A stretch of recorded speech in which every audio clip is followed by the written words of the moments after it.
We got it. Very good. Thank you guys for coming to this workshop. I'm really excited about it. I am a self-proclaimed oh, let me make sure I have my screen on. Self-proclaimed Medicaid nerd. I love Medicaid.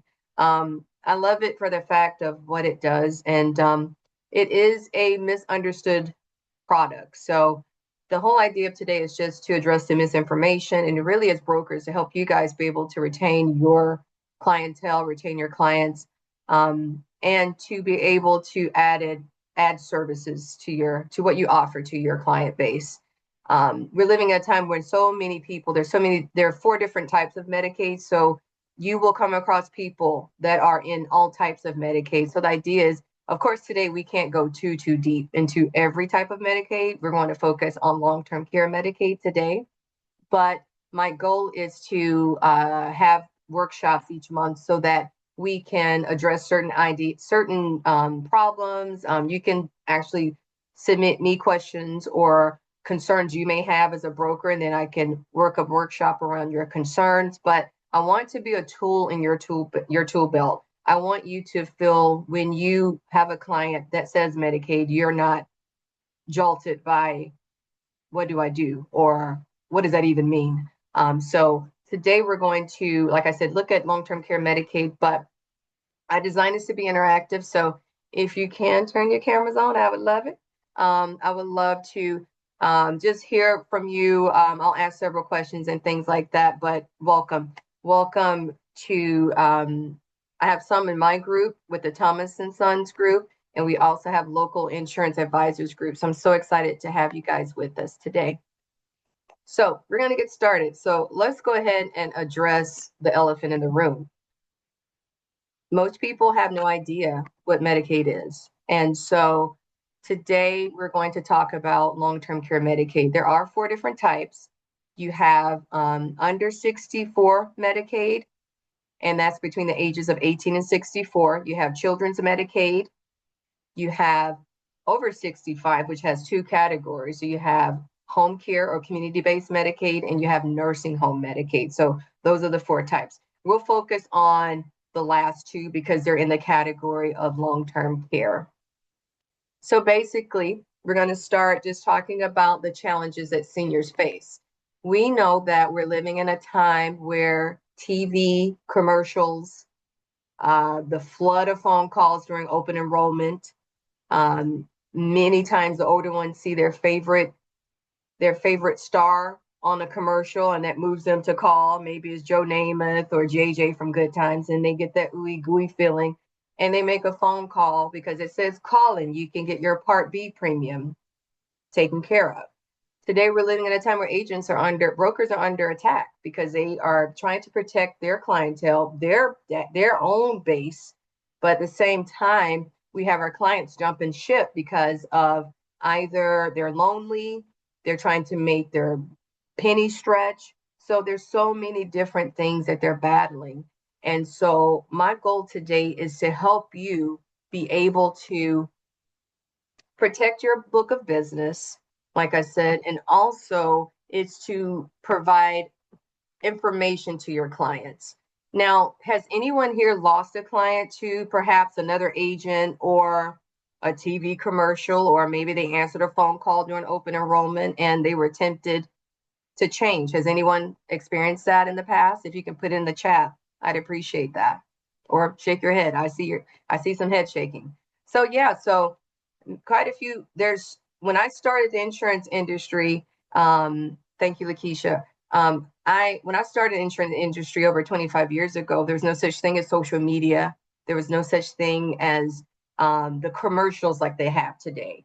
And I don't think that the older ones were flooded with phone calls like they are. It seems like during AEP, my mom tells me she receives between 100 to 200 calls nonstop, just trying to tempt them to change their coverage. So as a broker, we're under attack because we need to build our business based on commissions, but that's very hard to do if they are unsure of what they have, or they look at a commercial or you get a phone call and someone, confuses them. It's really hard. And when you're older, you don't have someone that you can bounce things off of. It's really difficult for them So the idea of the struggle that the broker has, my goal today is to help you to understand Medicaid better.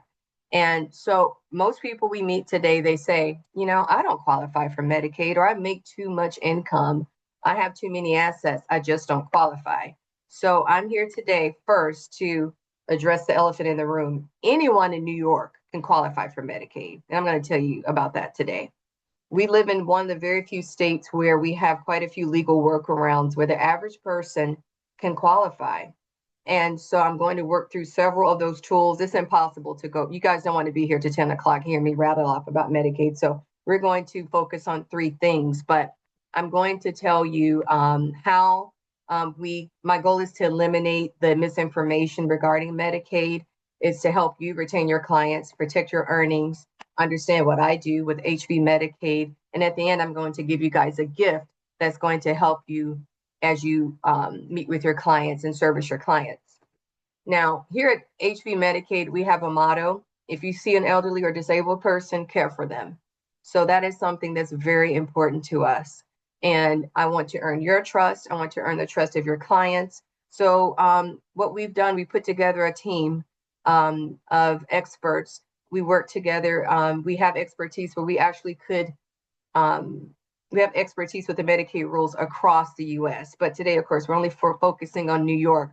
But just to give you a little bit about my background, I am a trained elder law paralegal, and I'm also a life and health license broker with the state of New York. And like I mentioned before, I grew up in the insurance industry. My parents were State Farm agents, so this is what I've done my whole life. So I definitely understand what it means to have to provide excellent service for your client. And we work closely with families and decision makers. We guide them through the application process, their evaluations. We maintain relationships with elder law attorneys so that when you guys reach out to us with a question or concern, we want to be your go-to source so that you can provide good services to your clients. And I would think that the biggest thing with Medicaid is just misinformation. Most people just do not understand Medicaid, whether it's the applicant or it could be for us as the broker. So I like to liken Medicaid planning like playing chess. How many of you have played chess before, or checkers? Most of us, right? And we know that it's about strategy. It's about making the right move. And it's the same thing with Medicaid planning. You checkers, thank you. So you have to make the right move, because if you don't, there could be consequences. And it's the same with Medicaid planning.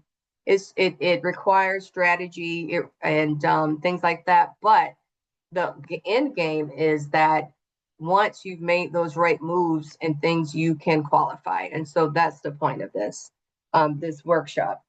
So as I mentioned before, there are different types of Medicaid, but today we're going to focus on long-term care. That's usually 65 years or older or disabled. And those people are, as you know, are called dual eligible. They're enrolled in Medicare and Medicaid. And as you know, Medicare covers the 80% of healthcare coverage, and Medicaid comes in and covers that remaining 20%. So I like to refer to it as the Cadillac of long-term care coverages, because it covers co-pays, it covers deductibles, and it covers co-insurance. And when you're thinking about the older ones, yes, MLTC definitely are involved. But when you think about the older ones, when they're trying to stretch their pennies, Medicaid can really help them, because you think about if a person has to see a specialist a couple of times a week, that could be $50 or $60 coming out of their pocket. Most people cannot afford that. And let's say they have a chronic illness and it continues for a long period of time, it can drain their resources very quickly. So Medicaid comes in and it provides 100% coverage. Now, you guys are brokers, so you're definitely familiar with the Medigap coverages, and we know that those can be costly. The average person can't afford to pay $366 a month just to have Medigap to cover what Medicare doesn't cover. So Medicaid, like I said, it comes in and it will work with Medicare so that they can receive 100% coverage with copays, co-insurances, and deductibles. Now, when you look at long-term care Medicaid, it is, and when I say that, that's over 65 typically. Typically, as a person would be they're either over 65 or disabled. So we know if they're disabled, it can be any age. But the state is going to look at their activities of daily living. They want to know, how are your illnesses affecting how you live your life? And there are five activities of daily living that they look at. They look at toileting, bathing, grooming, like getting dressed, feeding yourself, toileting, transferring from one seat to another. That could be from the toilet to, the bathtub, or it could be from the kitchen table to the living room. Do they need assistance with this? And the state is looking for 3 out of 6 of these ADLs, or activities of daily living, to see if they qualify for Medicaid. So when you guys are doing your open enrollment, this is when people are going to come to you and they're going to ask you questions. Everyone's thinking about their coverage for next year. So no doubt you're going to have questions about home care, setting up these type of services. So if you think about those activities of daily living, you can ask them, okay, what are you having struggles with? Why do you need home care? And the state wants to know, okay, are they non-ambulatory? Are they a fall risk? Or let's say they have cancer, they have congestive heart failure, they have dementia, they have Alzheimer's. Now, those major diagnoses trump those ADLs, because we know that if a person has dementia or if they have Alzheimer's, their ADLs are going to suffer. They're going to need assistance. And what I usually ask my clients, if you leave your loved one at home alone, how would they fare? And most of them say they will die. And that's when you know a person is a candidate for long-term care Medicaid, because of the fact if they didn't have a network of support, they wouldn't survive. So when you're meeting with your clients for open enrollment and they're mentioning these to you, definitely think about the activities of daily living and think about their major diagnosis. And if you have questions, or you can text me or email me or our team, and we'll respond to you while you're with a client and this comes up. I'll provide you with our contact information, and you can always reach out to me, and we can definitely, help you see if they qualify for it. So when I think of long-term care or just Medicaid in general for over 65, I like to have 3 boxes that I check. It's a medical need, which we've just talked about. That's the biggest thing, a medical need. So if they are fall risk, if they, unfortunately, when they're older, their medication management, sometimes when they have dementia, they can take 3 or 4 or 5 days worth of medication in one day, because typically with Alzheimer's or dementia, if they take a nap or go to sleep, they reset. So they can reset numerous times throughout the day, and they may need help with their medical or medication management. So those are things just to think about when you're with your clients. So it's the medical need. And then the other box is income. So one website that I want to share with you guys, and I'm going to put it here in the chat, and it's a very good resource for anyone in the state, in the country, basically. It is the Medicaid Planning Assistance link and website. I'm going to put this in the chat. This is something where you can select the state that you're assisting your client with, and basically you can, like for instance, if we select New York, it's going to, midway down the page, it's going to show us, and I'll actually show you. Let me select it and I'll share my screen with you to show you how to do it here. Bear with me, I am not a Zoom girl, so give me 1 second. So this is the website, the Medicaid Planning Assistance website. You can choose, let me do this, any state that you like. So we're going to choose New York. So you go down, you click New York, and this is the long-term care. And basically, we just want to say home care or nursing home care, just to be simple. But this is the website to give you that information. So basically, when you have a client wanting to know if they qualify for home care, you would go here to this page. And basically, we're looking at these two lines here. This is nursing home and this is home care.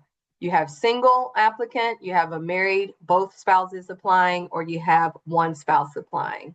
And basically, in the state of New York, our income limit for regular Medicaid or any type of Medicaid product is $1,800 a month. The asset limit for one single person is $32,396, and then you see it continues to go there.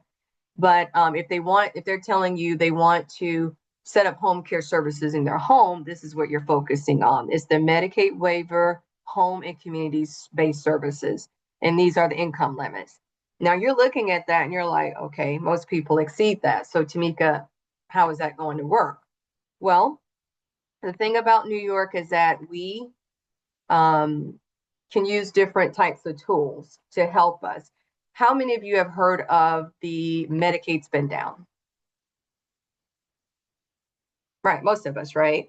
Most of us have heard of that. Now, the Medicaid spend down can be called a surplus amount. It can be called excess income, but that's all. It all means the same thing. It just means spend down income.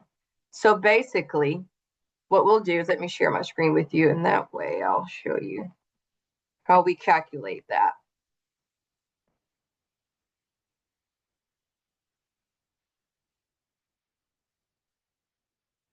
Okay. So basically, with spend down, the spend down is just, to keep it simple, it's the income that exceeds the state limit. So for example, I just showed you that an individual that's applying for Medicaid can't make over $1,800 a month. If they do, you subtract their total amount of income that they have, you subtract that limit, if it's a single applicant. So you sub $3,000, you subtract the $1,800 limit. So it would be $1,200 is their spend down amount. If it's a couple, if you look at that chart, it says that for a couple, they can't earn over $2,433. You take their total amount of income. So if it's $5,600 in income for total for a couple, you subtract that limit for the couple, the $2,433, and what's remaining, the $3,167 is their spend down. So basically, the spend down is very easy to calculate. You just have to establish what the income limit is. If it's individual or if it's a couple applying, you total their income and subtract it, and that's their spend down. So the next question is, okay, we know what the spend down is, but what do we do with it? Like, what do we do? So we are very fortunate in the state of New York where we have several tools that we can use for excess income. One that many people do, they like to pay the state directly. So let's say in that first instance, we calculated there's a $1,200 spend down. You can send the state $1,200 every month and qualify for Medicaid. But the cons are, what do you do with that money? You lose it. Who can afford to lose $1,200 a month? Most people can't. Most people depend on every penny that they have. And another way that you can use your spend down is you can use your medical expenses and add that up towards that spend down.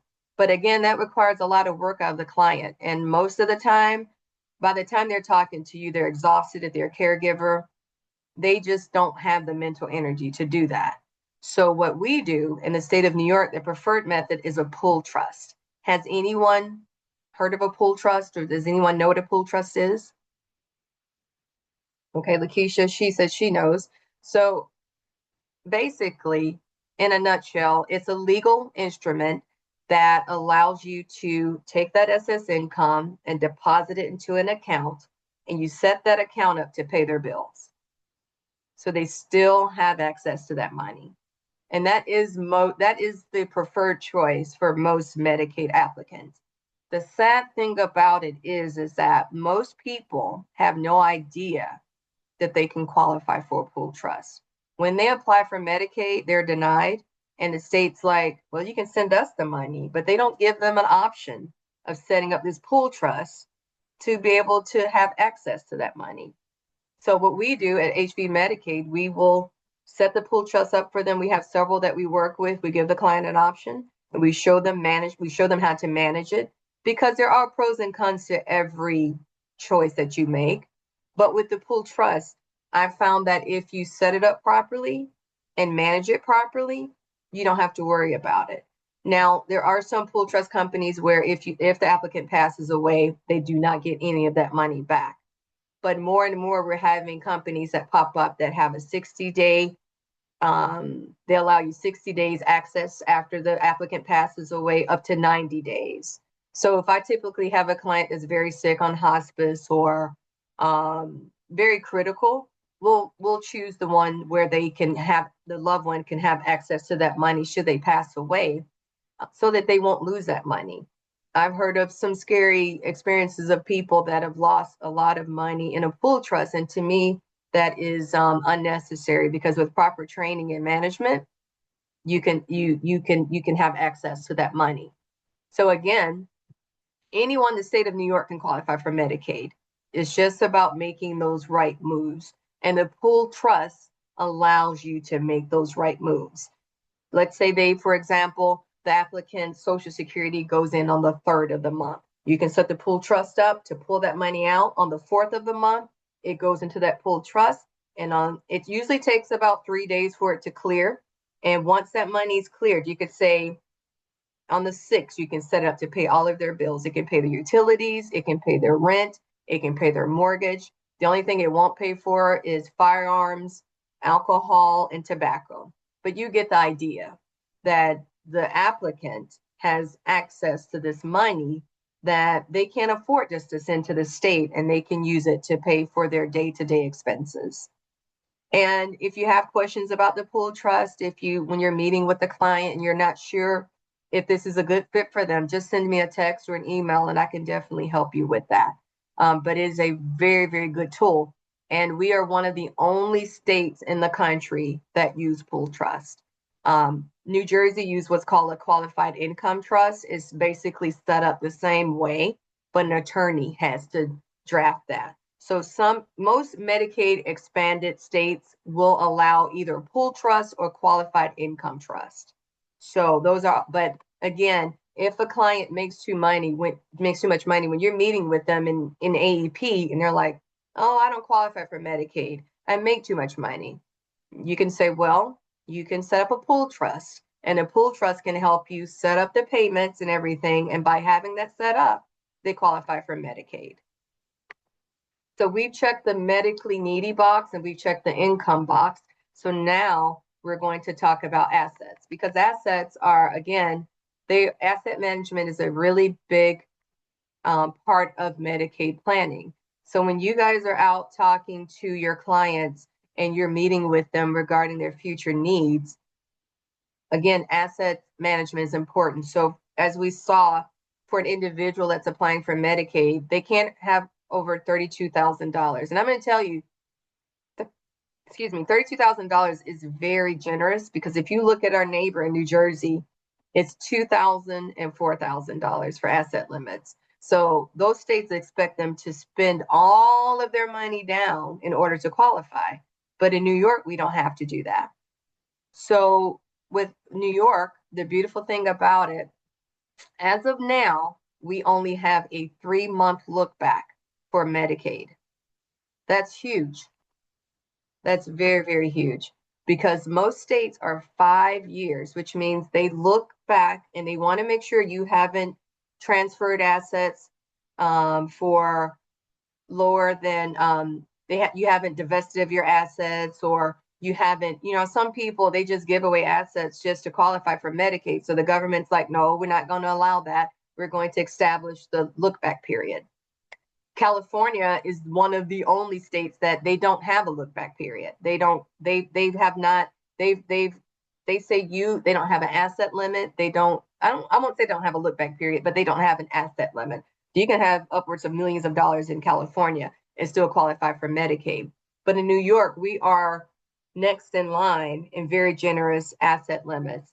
So basically, if you have a client, when you're in AEP and they're saying, oh, I have a house, I have rental cars, I have stocks and bonds, I have life insurance with cash value, I have annuities and all of these things. In New York, they've made it very simple for us. You can do 2 things. So basically in New York, let's say you have a spouse, you have a couple that's married, only one of the couple is applying for Medicaid. The government looks at a married couple as one unit. So you can easily transfer assets between a husband and wife, and it's not considered a transfer. So typically what we'll do, if we have a spouse that is healthy, that's not sick, there's no upcoming need for them to have Medicaid, we'll shift all the assets over to the non-applying spouse. Once that's done, the applicant automatically qualifies for Medicaid. Now, let's say they're a widow or a widower. There's no spouse to transfer assets. That's where the 3-month look back comes into play. You can, today's the 1st. So let's say there's an applicant, they come to me, they say, Tamika, we want to apply for Medicaid. We have $100,000 in the bank. Today's the 1st. What you can do is they can shift that money to a loved one. And as long as that's done before the 14th, we can retroact their coverage back to August 1st. So they allow you to shift money and assets to loved ones. Now, let's say they're a couple, and like I said, sometimes it's not uncommon when we have an applicant and we have a spouse that's a caregiver. They're both run down. They're both exhausted. It may not be a good idea to shift assets to the non-applying spouse because maybe in time they may need to qualify for Medicaid themselves. That's when we will use an irrevocable trust. It's also called a Medicaid Asset Protection Trust. Now, as a paralegal, I cannot draft that form, but again, because we maintain good relationships with elder law attorneys, I can reach out to an elder law attorney, or you can reach out to one of your choice, have them set up an irrevocable trust, and we can drop all of those assets into that irrevocable trust. Once that's done, they automatically qualify for home care. Now, I do have to say there's a caveat to all of this transferring of assets. Outside of the spouse, if you give an asset to a loved one or to an irrevocable trust, it does trigger the 5-year look back period. And that is the look back period for skilled nursing care. So as long as they're at home, you have no issues. But as we know with the elderly and with the chronically ill, like my mom says, everyone's on a banana peel. Today they're standing up straight. Tomorrow they could be in rehab. They could be in a nursing home. So again, that's where that strategy comes in. That's where we come in to help them make sure that we move those assets around so that it will not affect their future eligibility for nursing home care or skilled nursing home care. Sometimes I tell my clients, you have to commit to home care for 5 years. If we set up a trust, we dropped everything in that trust. Sometimes we have to wait before we can apply for skilled nursing care. They may have to try to get 24-hour care at home. And that's where we come in and we will help them apply for different programs to try to get them 24-hour care and keep that loved one at home until that penalty period ends. And that's basically just when you've transferred an asset out of the applicant's name, the clock runs as far as the government saying, okay, you've moved money around. We're going to penalize you for up to 5 years, depending on the situation. They take the amount and we divide it, and there's a divisor. I'm simplifying this, but anyhow, the point is that we look at every case by case. We look at each client and we help them make these moves strategically. And the goal is so that we're all on the same page and they know should their loved one need skilled nursing care in a facility, they know what to expect. I don't like surprises. I know you guys don't like surprises. So we try to do our best to help them really understand the choices and the moves they make so that they aren't caught off guard. And that's the biggest thing.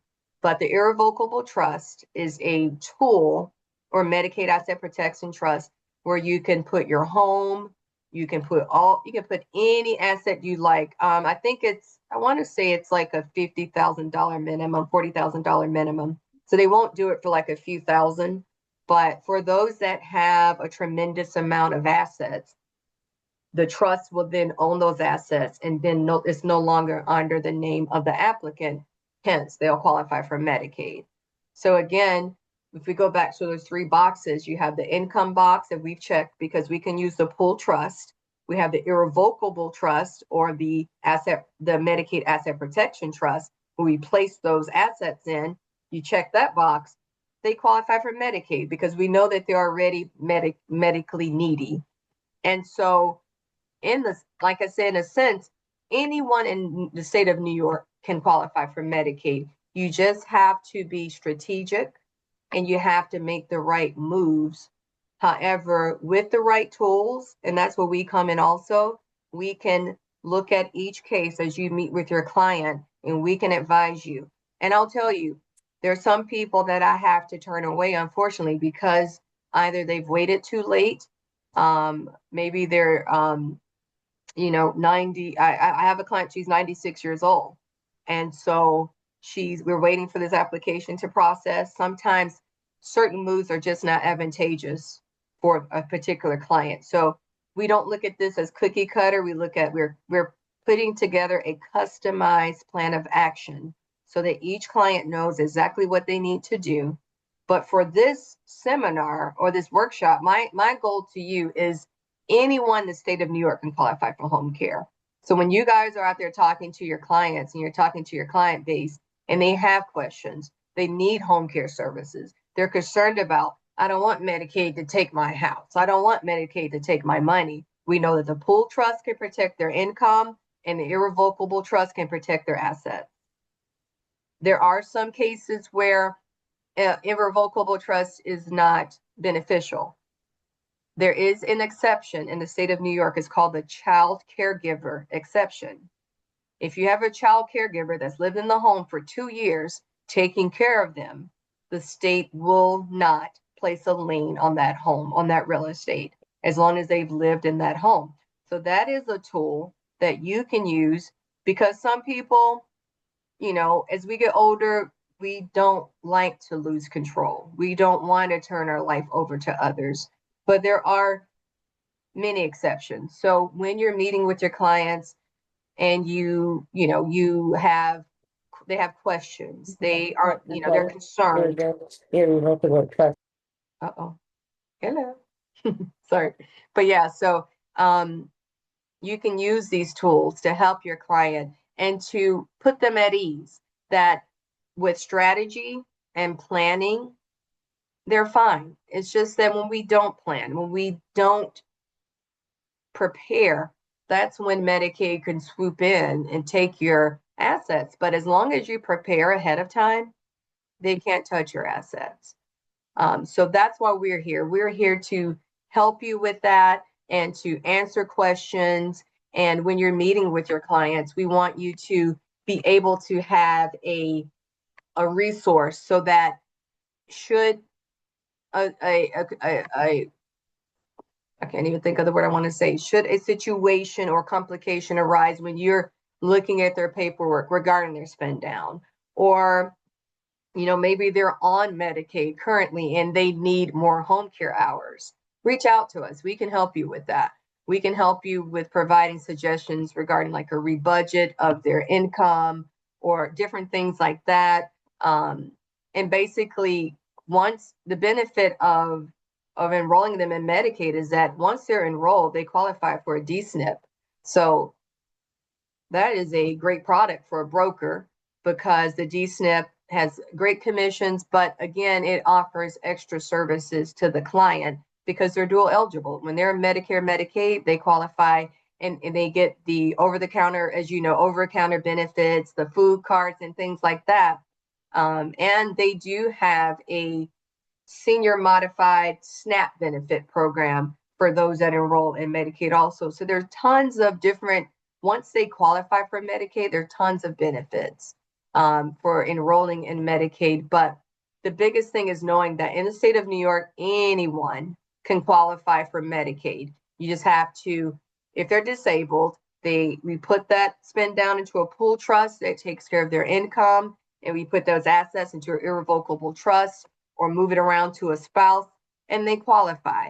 So it's of course I'm making it sound simple, but in a nutshell, anyone you meet, especially doing open enrollment, they definitely can qualify for Medicaid. So I'm going to share my contact information with you guys. That way you can write it down.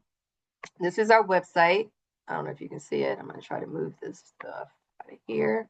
This is our website. We're hvmedicaidconsulting.com.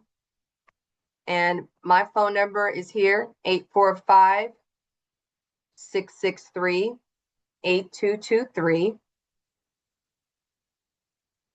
And please, as you're meeting with your clients, you're meeting with your, you have questions, please, in real time, we encourage you to reach out to us. We put together this video glossary that goes over Medicare topics, Medicaid topics, Medicare and Medicaid topics. And so there's a plethora of videos that I want you guys to take advantage of and to use, because there's so much misinformation regarding what type of trust to use. Is a living trust sufficient? All types of things. But we put this together so that you guys can use this. You can use these. They're really easy. Most people now are very used to YouTube shorts. I would say they're probably maybe 55 minutes or 55 seconds or minute, 60 seconds long. They're not really, I don't think anyone has a attention span to look at two. I know I don't. I love shorts. Those are like my thing. So, but we put these together just as a resource for you. If you go to our website, it's under video glossary, and we're adding monthly. We continue to add videos, but what to do when there's an application mistake, or what to do if they're missing documents, or what to do if you're just simply denied. Many times it's a simple fix, and you can reach out to us and we can definitely help you navigate through that. So I have a gift I want to give you guys. If you don't mind putting your email in the chat, I'll send it to you. I put together a video short that I think that you can share with your clients. It's regarding the Medicaid process and just what's entailed. And it goes over the spend down that we discussed. It goes over the pool trust that we discussed and the irrevocable trust. And please feel free to use it so that you can share it with your clients. And like I said, my goal is to continue to put these little small workshops together so that we can address different questions and concerns, and you guys can email me your questions or maybe some scenarios that you're facing when you're with your clients that you just need a little direction or a little guidance, and we're very happy to do that. And but that is the presentation. I'm going to open it up for questions if anyone has any questions or concerns or whatever. Let me know. I have a question. I'm Mm-hmm. sorry. Oh, I'm sorry. Go ahead, Alexis. Go ahead. I'm so sorry. I'm so sorry. I don't know how to do this, so go ahead. I just wanted to, I couldn't find the raise hand button, so I'm on my phone. I just want to make sure I understand what the information you were giving us today was for people who may qualify for home care, like only if they're disabled or they're going into like a skilled living facility, or is it anyone who's over 65? These same steps.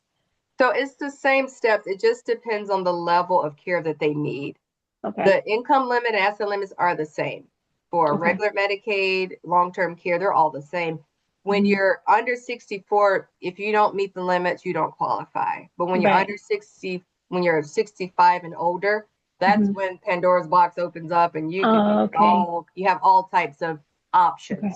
So Okay. as most of your clients probably on Medicare, so I'd imagine that any of these options would fit them.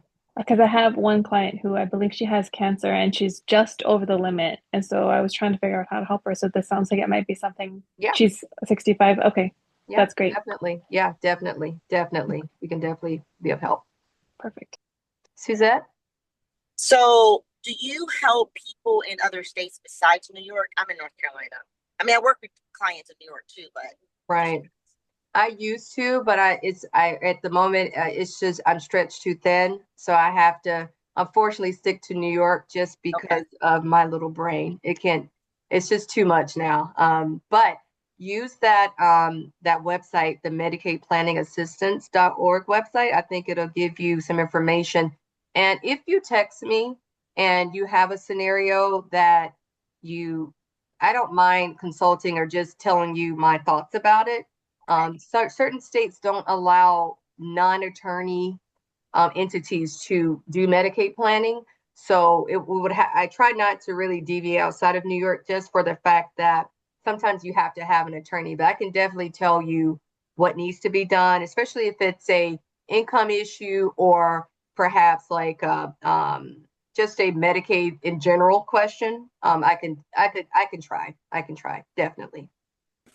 Thank you I so have a much. question. Oh, You're sorry, welcome. Sophia. No, go ahead. Okay. I have a question when it comes to two things. First of all, do you have cards? Because I was just thinking, a lot of times when people are asking you this stuff, it's nice to give them a card, Mm-hmm. and then you can go if I feel like they're going to qualify, they can call you, and then would you then send them back to me so that I can sign them up Yes, for a I Medicare plan? failed to mention that. Yes, that's very Okay, thank you. important. That's When you important. send me a client, I send them back to you and I tell them they're ready for their DSNP. So, yes. And so, yeah, and I will help walk you through that. So, yeah, I definitely do that because I definitely don't want you to send, well, of course, I don't do Medicare products. So once I'm happy to return them to you once they qualify because I don't do any type of Medicare products. But yes, I feel that I love it when we can provide a one-shop stop, so to speak, where they can get all of their needs taken care of. They don't have to go here and go there because I feel like that will protect retention also. They'll think twice about leaving us because we want to provide excellent service. So yes, definitely, definitely. Okay, and so my next question is, would that be a possibility to make like some cards and we can pass them between us Of only course, I because actually just sometimes it's ordered a nicer some. look. Yeah, to Yes, have I'll people just send you say, some. hey, It's an extra resource that we can give to the give to client. people. Of course, I'll send you some cards. Oh, Definitely, I'll do awesome. And I that. can pass them out to my friends in New York. A lot of us I know here. Yeah, Okay. definitely, definitely. Thank you. I'll be happy to do that. Definitely. All right. Any more One more questions? question, sorry. Just you mentioned irrevocable trust, so it's called a revocable trust, or is it what's the difference? There are two. So basically, irrevocable locks out the beneficiary, locks out the applicant. Medicaid does not like it when they have access to Okay. assets. Irrevocable means they have control over the assets. Medicaid wants them cut out of it. So Oh, sometimes they'll let a revocable slide, but I found that if you set up a irrevocable trust, it's a slam dunk, and they see that they no longer have the access to those assets. okay.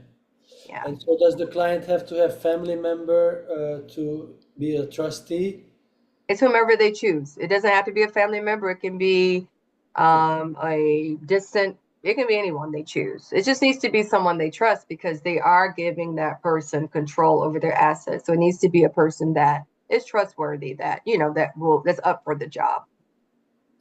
Yeah. Okay. And so I'm sorry, go ahead. So no, you go. Go. I was saying there are different types of different types of trust. The elder law attorney I use, I'm gonna do a seminar with her and let her come and speak to us. But she does what's called a sprinkle trust, and it is fantastic. And she's one of the only few that do this. But sometimes you have to have a schedule for these disbursements or get the assets out of that. But she can set it up where you have more access to it. And like I tell people, you don't want to think it's not like we're sending your assets, we're taking them away from you. They still have access to them. So if they need them to take care of their daily living, by all means use those assets. It's just that the irrevocable trust is holding those assets for them, but they still have access to it's still their money. So and that's why I say whomever they choose as a trustee, they want to have a good working relationship with them so that they can have access to those assets and be able to continue to live and enjoy their life. Raquel? Okay, and sorry if you already mentioned this, but um, after we send someone to you or when we mention this to a client, what's a good like timetable to have in our heads of, or is it just kind of case by case? Like in 3 months, follow up with them in 6 months? Is it something like that, or is it? I would say it used to be speedy, but we know with all of the administration changes, things are really slow right now. So it's case by case. Every Okay. county in New York has a different personality. Mhm. Putnam and Dutchess are very prickly and they don't work well with others. Westchester is one of the best. Oh. Ulster County has become one of the worst. So it's just, Okay. and I want to mention too, many of them are going to have concerns regarding the upcoming changes with the current administration. But we have to remember they're focusing on the able body. They're not focusing on the disabled. The disabled are in a category that will not be touched because they're disabled. The able body, they're wanting people that are able to work to go out and get jobs. That's what they're focusing on. They're not really focusing on the disabled. So we really don't foresee a change as far as long-term care Medicaid because of the need, because of those being disabled. Okay, Thank you. you're welcome. Is it Keola? Sorry if I messed your name up. It's okay. It's okay, Aloha. Yeah, And I okay. apologize for being late. I just got done with a No worries. insurance appointment. And so I was really looking Oh, we can't hear you. I think you're forward to hearing your information, and I don't really want to take everyone's time. we I can have barely hear a you. I'm couple sorry. questions in mind. Primary.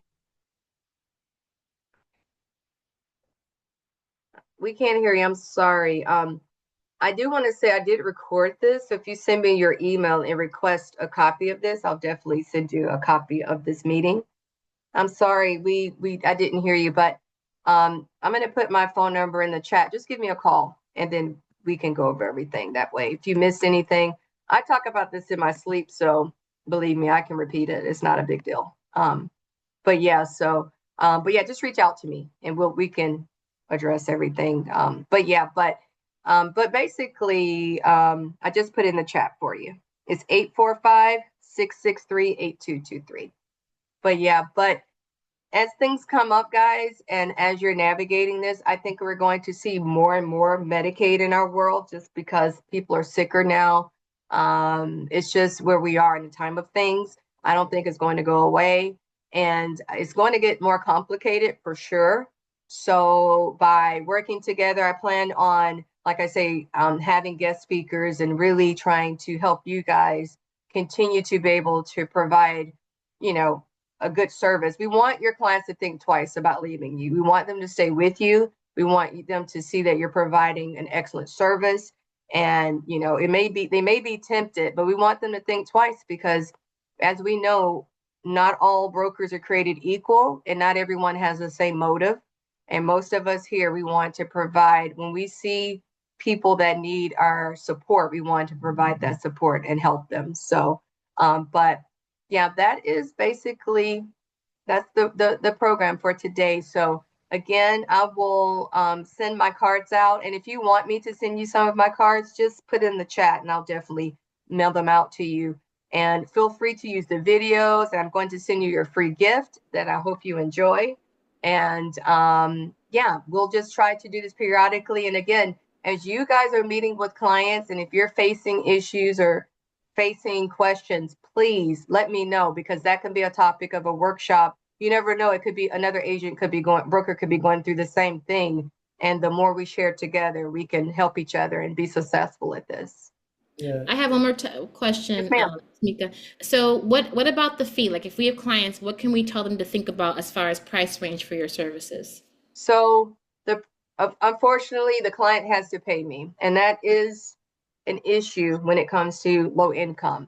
So what my husband and I have done when it comes to low income applicants, many of time we will volunteer our time and just kind of provide you guys with the source because it's expensive. It can start at around $8,000 just to get started, only because New York is super tough. We start out from the application process. We help them prepare for the 2 state evaluations that they have to have, which you have to know what to say and what not to say with those, because that's where they're going to calculate your home care hours. We prepare them through that. We also enroll them in what's called the nursing home transition and diversion program, where ultimately the MLTC is there, but the goal is the NHTD, because the NHTD will provide up to 24 hours of home care services, which for most people, no one can afford 24 hours of home care services. So it is a It's an investment, of course, but it's an eligible spend down. What we do is Medicaid planning. So it is a spend down. So let's say they have assets, it helps them spend down. And the beauty about what we do, we can custom fit. So let's say they don't have many assets, I can bring my price down. So really I don't quote prices because I don't know what I'm facing, but I'll tell you this, we are very generous when it comes to helping people. If I see someone in need, by no means am I going to send them away. I'm going to do what I can to help them. I may not be able to hold their hand like I do with my clients, but I will always point everyone in the right direction, because if you're needing this type of services, that's what you need, and it's important. So nursing home applications roughly start about $25,000 just because of the 5-year audit that we have to do. So it is a costly process. It is. However, if a client has assets, one thing I learned when I was working for the law firm, most of our clients all of them were rich. I had no idea affluent people were on Medicaid. I had no idea. I always thought it was just for the poor. But we're living in a day and age where that's not the case. And New York is their rules are very friendly with the affluent, so that no matter how much money you have, if you check those boxes that we talked about, anybody can qualify for Medicaid. What So I is don't your want you to think email? that we're not for the people. We are. We're definitely a resource. I'm sorry, Alexis. Go ahead. I'm sorry, what is your email to be able to send you email? I'll put it in the chat here. Thank you. Oh, I didn't even put my phone number. I thought I did. See, I can't type and talk at the same time. 1 second. But as you're navigating, as you're talking to your clients and things are popping up, please use us as a resource.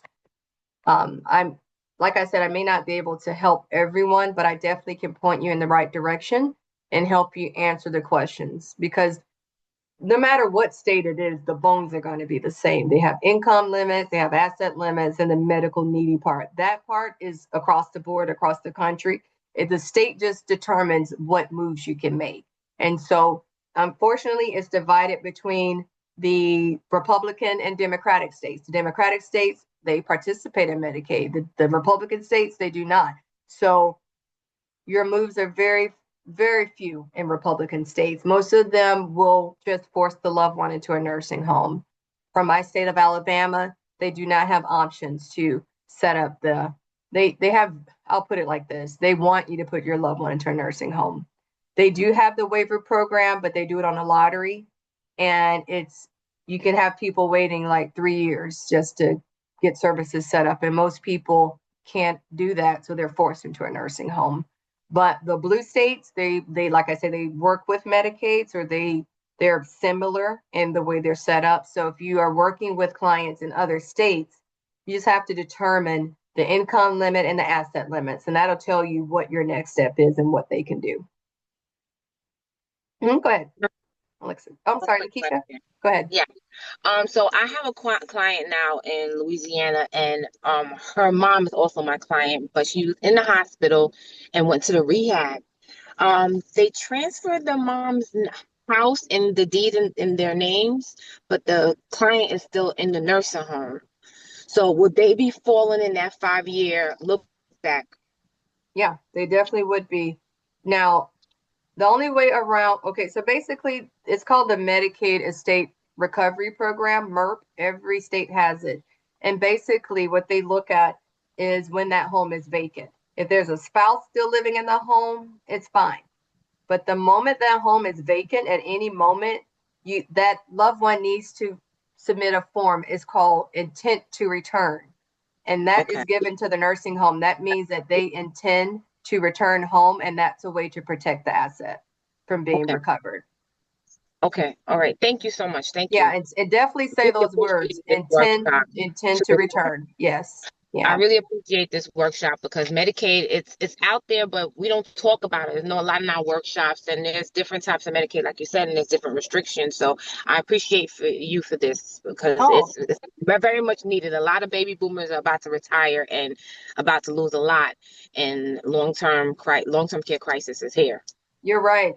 And I'll tell you, most people, especially with long-term care plans, if you haven't purchased those by your 40s, you're not going to be able to afford it. It's just too expensive. And so most people are, paying out of pocket, but that can only go so far. So Medicaid helps protect their resources, and it helps them set up. The idea of home care is to have the applicant at home in the community safely. So by Correct. setting up these services, most people want to age at home. They do not want to age in a facility. So New York allows you to do that. Yeah, it's better care, it's cheaper versus a Exactly. facility. And the facilities, like you said, they could take 3, 4 years and they don't have the beds. And then if the Yeah. insurance takes, they take it. So it's a lot of that too. But thank you so much. You're welcome. And if you guys ever come across nursing home questions, we do that too, because I tell my clients the nursing home is not your friend. They are a business. They will suck you dry. So you have to be very careful about what you do when you engage in that. But we can definitely, we will definitely be able to assist with that. Consuela? Yes, thank you so much, Tamika. I just have a quick question. Yes, I ma'am. have, I have a client who has Medicaid currently. He's in New York, and he was requesting to have his son become his caregiver, have him paid to do so. So he's been working with this for quite a while. He finally called me. He said, "Well, please see what you can do to help me." And I contacted I think, what was it, the Department of Health? I forget. I called someone and they gave me, they said that he needed to change a code so that now he has the long-term care code on his in his file. And they gave me a fax number. He can fill out this, I guess, 2 forms they referred me to. So he would fill out these forms and then fax it over to them, and hopefully it'll take 2 weeks. I'm waiting to hear back from him because this is about the 2 week period ending Okay. at about this time. So I'm just wondering if is that the best way? Because I spoke to one person, that's what she told me, but is there as far as what you know, is there any Is was he there on another way to regular handle it? Medicaid? He's on regular Medicaid. I So think what he so. needs to do is he needs to speak to his caseworker and ask them to convert his regular Medicaid to long-term care Medicaid, and specifically community-based. If you don't do that, there is no code. There's no way they're not going to do that, because they have to look at the assets and things. Hmm. So because unfortunately, when you turn 65, it's like when you're under 65, they don't care what you have. You can have 2 million bucks. But when you turn 65, I always call it that magic number. They look Hmm. at everything. They look at all Okay. assets. They look at all income. And so there's several forms he's going to have to complete. But if he Hmm. has a good working relationship with his caseworker, they should be able to help him do that. And I would imagine he probably qualifies. It's just completing the necessary paperwork. But he can do that just by just giving them a call and letting them know that he wants to convert it to long-term care. And hopefully they should be able to tell him how to do that, Oh, okay. Okay, because that's there's not awesome. really a code. I don't know what that is, Yeah, but they said to change the code or something, and but they referred me to 2 different forms. I don't remember the names of the forms right now, but was it um the DOH yeah, 4220 exactly. That's it. and the Do it. supplement A? Yeah, that's just the That's long-term it. care Medicaid application. So yeah, so that is where they're going to verify that if he makes over $1,800, he's going to have a pool trust. And if he has over $32,000, he's going to have to figure out what to do with those assets, because if so again, checking those boxes. But if it's just the income part and the pool trust, call me and I can definitely work with him with that. Oh, that'd be awesome. Okay, thank you very much. You're Thank welcome. you. Alexis? Yeah, I was just curious in terms of telling our clients as well. Do you have like a initial consult fee or for them to meet with you to decide? If you send me referrals, I don't charge a consulting fee. I Okay. just give that I give that to you, because that's a referral that we didn't originate with. So no, anyone you send to us, I do have a fee. It's $275, but I waive that when you send me referrals. Okay, perfect. Thank you so much. You're welcome. And again, when I talk to clients, I tell them whether you choose us, we don't really care. We just want you to make an informed decision. We want you to make a good decision and know what you're doing and know what you're getting into, because it's clear as mud. And one wrong move can really, we just saved a client from liquidating an IRA. They worked hard to get her on Medicaid, and they were about to liquidate that. And I said, the minute you touch that, she's going to be disqualified because she's going to. So it's just those little things. It's like playing chess. You just have to know, and I don't know everything. So that's why I try to surround myself with smart people. And so again, if we need to tap into the elder law attorney, I can do that for you. There are a lot of benefits of working with us. We do have a high fee, but they're the same as actually my services. If you go to elder law attorney, they're going to charge you the same, but they're not going to help you with the evaluations. They're not going to train you how to do that pool trust, and they're not going to help you enroll in the NHTD program. And it's exactly, Lakeisha, it's $14,000. I was floored when I was a paralegal of how much they paid and how little support they got. So I built my business completely opposite. We provide A to Z because we want people to be cared for.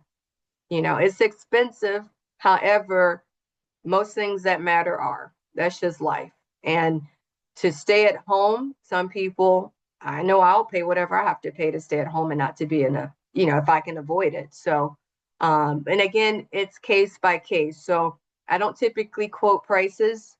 If you tell me, look, Tamika, this is a situation, they don't have a lot and they just need, X, Y, Z, I can custom fit it because for every one that I work with, then you send me someone that qualifies, that whatever. So I believe that generosity goes a long way, and just human decency goes a long way. So definitely, if you guys have any questions or concerns, just send them out. Just like I said, text me, or not this weekend though. We're moving, so I don't know how I decided to move and have a workshop on the same day, but that's me. So this weekend I'm going to be under boxes, but starting Monday I'll be available. And but even if you text me this weekend, knowing me, I'll say something. But anyway, please use us as a resource. Please use us to answer your Medicaid questions. And if you'd like some topics to be discussed, send them to me. I would love to develop a workshop and discuss those. And if we need to pull in other people, like I plan on having elder law attorneys visit and talk to us and different things like that. And that way you guys, can be able to just provide better, additional services to your clients. And again, we just want to make sure they know that if they leave us, they're leaving a lot. And so it's important, especially customer service is dwindling. It's almost non-existent these days. So, and especially the seniors, they deserve the best care we can give them. All right. Well, thank you guys. This was so exciting. Thank you.